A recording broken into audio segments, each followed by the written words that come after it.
ஒன்றிய அரசும் இந்த சர்வீஸ் சாலை அமைப்பதற்குரிய நடவடிக்கைகளை மேற்கொள்ள வேண்டும் என்று விடுதலை சிறுத்தைகள் கட்சியின் சார்பில் வலியுறுத்துகிறோம். கடந்த 4 ஆண்டுகளாக இந்த சர்வீஸ் சாலை அமைப்பதற்கு எந்த விதமான நடவடிக்கை எடுக்காமல் இந்த தேர்தல் நெருங்கும் காலத்தில் இந்திய கம்யூனிஸ்ட் கட்சி இந்த சர்வீஸ் சாலைக்காக போராட்டம் நடத்துகிறாங்க. இது சம்பந்தமாக அவங்க கருத்து?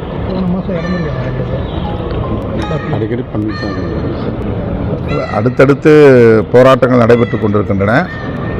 இது தேர்தலுக்காக நடத்தப்படுகிற ஒரு ஆர்ப்பாட்டம் என்று சுருக்கி பார்க்க தேவையில்லை. தேர்தல் நேரத்திலாவது அழுத்தம் கொடுத்தால் அரசியல் கட்சிகள் கவனம் செலுத்த வாய்ப்பு இருக்கிறது என்று கருதியிருக்கலாம். இதில் உள்நோக்கம் எதுவும் இல்லை.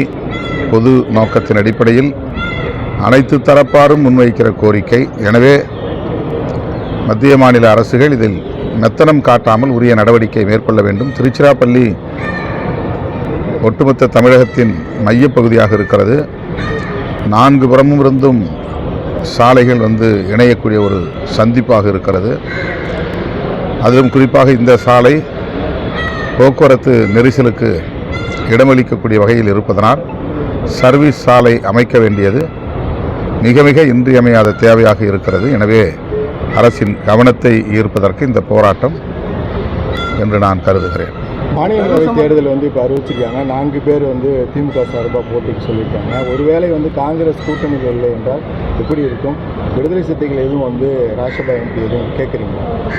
காங்கிரஸ் கூட்டணியில் தான் இருக்கும், அதில் எந்த சந்தேகமும் தேவையில்லை.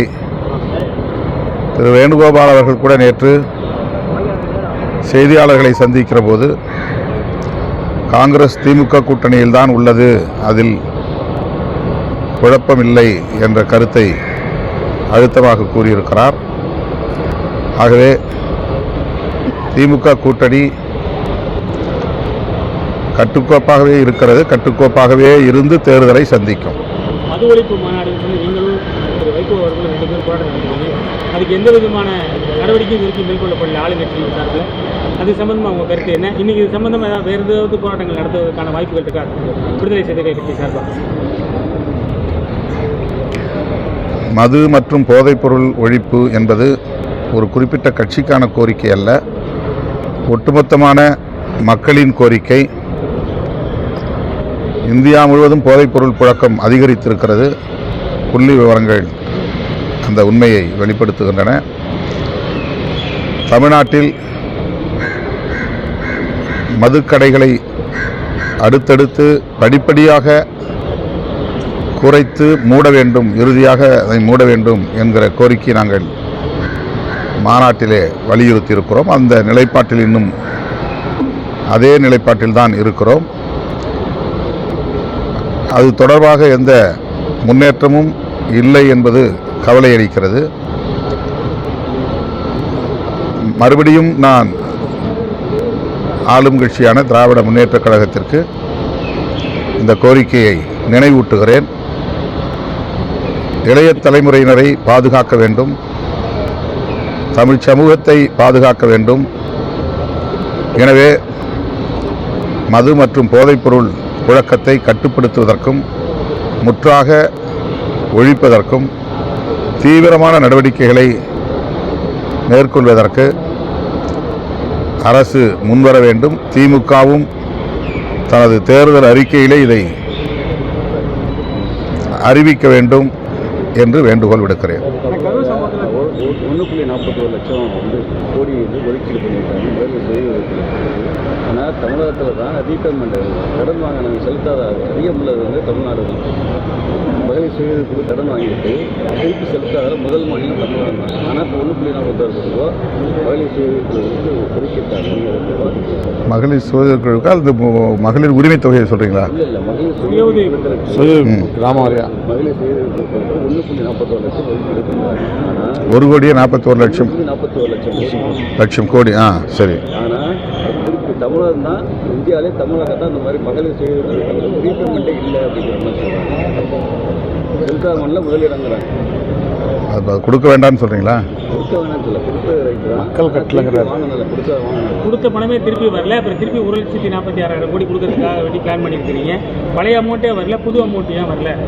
பழைய புது அமௌண்ட் கொடுக்க சொல்லி சொல்கிறீங்க, ஆனால் பழைய அமௌண்ட்டே வராத போது திருப்பியும் கொடுக்க சொல்கிறீங்களே, இது எந்த விதத்தில் சரி வரும்? நம்ம கடன் தொகை அதிகரிக்க வாய்ப்பு உள்ளதே அப்படின்னு கேட்குறாங்க.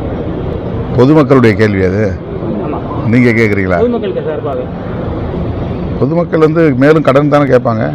மகளிர் ரீபேமெண்ட் கடன் வாங்கினா ரீபேமெண்ட்டுங்கிறது பக்காவாக இருக்கணும், எதுவுமே இல்லை.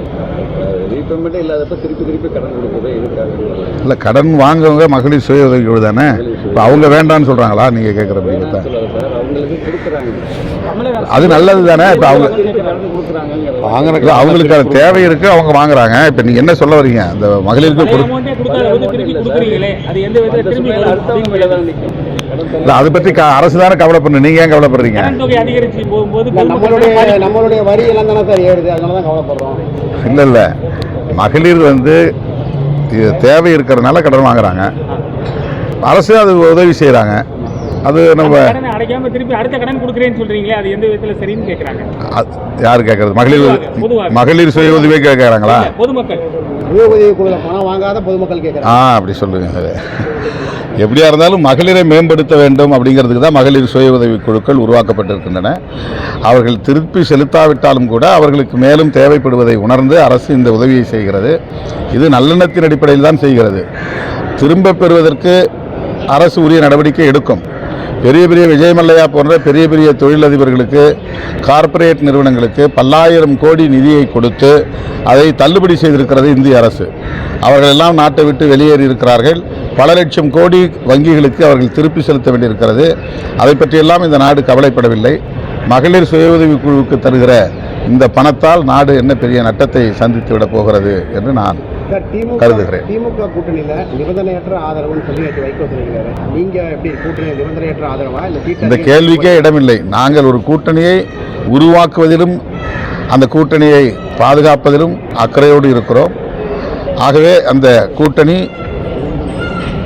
எந்த வகையிலும் பாதிப்படைந்து விடக்கூடாது என்கிற பொறுப்புணர்வில் இருக்கிற விடுதலை சிறுத்தைகள் கட்சி இந்த கேள்விக்கு இடமில்லை என்று கருதுகிறது.